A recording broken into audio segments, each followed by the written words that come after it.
No Brasil, a gente tem dois tipos de controle sobre a corrupção nas estatais. A gente tem os mecanismos tradicionais de controle de corrupção no Estado, como o Tribunal de Contas, como a antiga CGU, que agora está mudando de nome. E você tem os mecanismos de defesa do mercado de capitais. Eu vou me concentrar mais nesses mecanismos aqui na nossa conversa, porque esses são os mecanismos que eu estou estudando e debatendo no passado recente.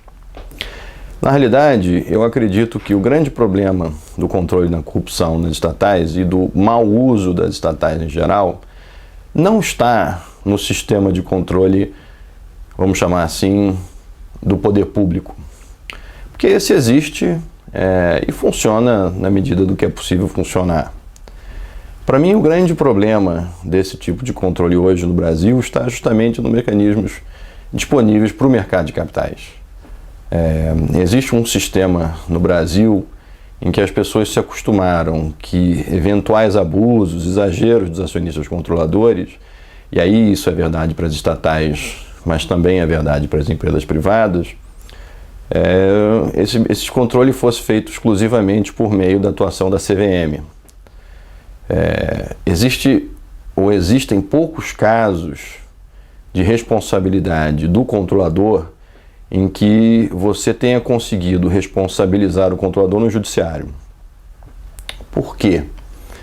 Porque no judiciário, hoje, pela forma como funciona a lei, pelo nosso sistema da nossa lei, que é um sistema muito inteligente, aliás, para uma série de questões, você tem, quando um acionista minoritário se vê prejudicado por um controlador, normalmente a gente chama isso de dano indireto. Ou seja, ao prejudicar a companhia, indiretamente você está prejudicando o acionista. Qual é o problema? Pelos mecanismos que existem na nossa lei, para que você possa responsabilizar o controlador, você precisa entrar com uma medida para buscar a reparação do prejuízo que foi causado à companhia e não ao acionista. Então, se eu tenho 1% da companhia, eu tenho que entrar em nome da companhia com uma ação buscando a reparação dos 100%. Qual é a consequência disso? Se por algum acaso eu perder essa ação, todos os custos, todas as condenações que são baseadas no valor da causa vão incidir sobre os 100% e não sobre o 1%. Então, na prática, isso funciona como um grande inibidor. Minoritários evitam ou têm medo de entrar com ações para responsabilizar os controladores das companhias, isto privadas ou públicas, porque tem medo do custo que pode advir dessa responsabilização na hipótese de perder a ação. Eu acho que está na hora da gente repensar a lei. Acho que nada é melhor, ninguém é melhor dizendo, para cuidar do seu dinheiro do que o próprio acionista. Acho que está na hora da gente parar de pensar em mecanismos em que a gente busca o auxílio dos órgãos de fiscalização do Estado para fazer valer o direito que é do acionista minoritário.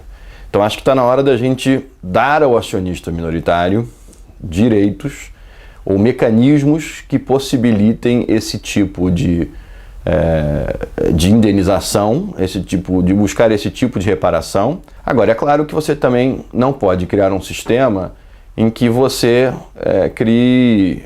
em que você possibilite o minoritário abusar da sua posição.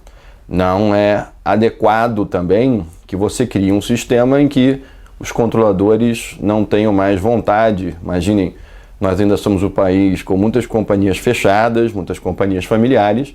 Nós precisamos encontrar um equilíbrio para incentivar que essas companhias venham ao mercado, para que a gente tenha de fato um capitalismo de mercado, mas sem que, porém, esses controladores possam ter um salvo-conduto por eventuais abusos que venham a praticar. Então eu acho que é preciso encontrar um mecanismo na lei que seja equilibrado, ou seja, que por um lado não seja proibitivo para o minoritário e, por outro lado, também não seja, não desincentive o empresário brasileiro a levar a sua companhia para o mercado de capitais.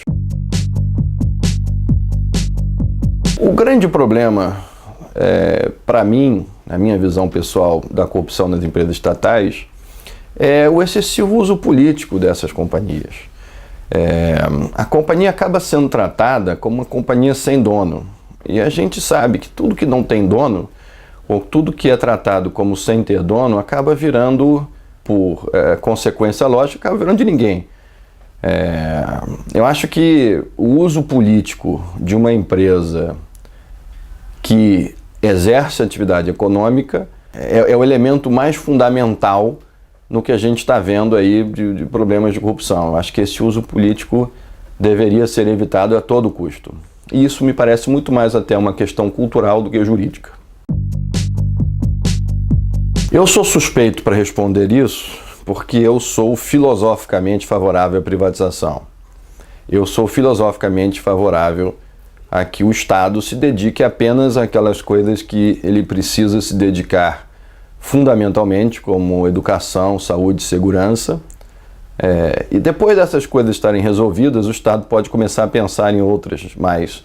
Mas enquanto essas básicas não estiverem resolvidas, eu entendo que o Estado não deveria atuar na economia. Então, a minha resposta em relação a essa questão, ela necessariamente passa pela minha visão filosófica de como deveria funcionar o mundo, de como deveria funcionar a nossa economia. Então, a resposta, eu diria que não é uma resposta jurídica, é uma resposta filosófica, e eu preciso começar dizendo isso para não fazer o que aqueles que não concordam comigo fazem, que é dar uma ideia de que esse assunto se resolve tecnicamente e não filosoficamente ou por meio da ideologia. Dito isso,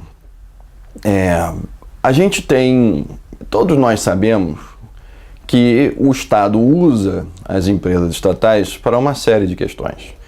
O Estado, e aí eu não estou me referindo à corrupção, vamos pensar em usos das empresas estatais, vamos chamar assim de usos lícitos das empresas estatais, ou aparentemente lícitos. Então, por exemplo, as estatais são usadas para complementação de remuneração de funcionários públicos. A companhia ela tem que ser gerida como uma empresa privada. E, nesse sentido, a melhor forma de gerir uma empresa como uma empresa privada é torná-la totalmente privada. Então, eu sou a favor da privatização, acho que ela ajudará muito nessas questões. Agora, é preciso reconhecer que existem países no mundo que têm as suas estatais. Aí eu não estou me referindo aos Estados Unidos. No caso dos Estados Unidos, o Estado como controlador de companhias é um fenômeno relativamente recente. Com a crise de 2008 isso aconteceu um pouco, mas é uma coisa passageira, né? A intenção deles é sair dessas companhias. Mas na Europa nós temos países que têm empresas estatais que são geridas de forma razoavelmente eficiente, em que esses fenômenos que nós identificamos aqui no Brasil não acontecem. Então não é que seja impossível, eu também não vou aqui ser maniqueísta e dizer que é impossível você ter uma estatal bem gerida. Não é impossível, mas vamos dizer assim, improvável, e no caso do Brasil eu acho que já passou da hora da gente entender que esse não é o melhor caminho.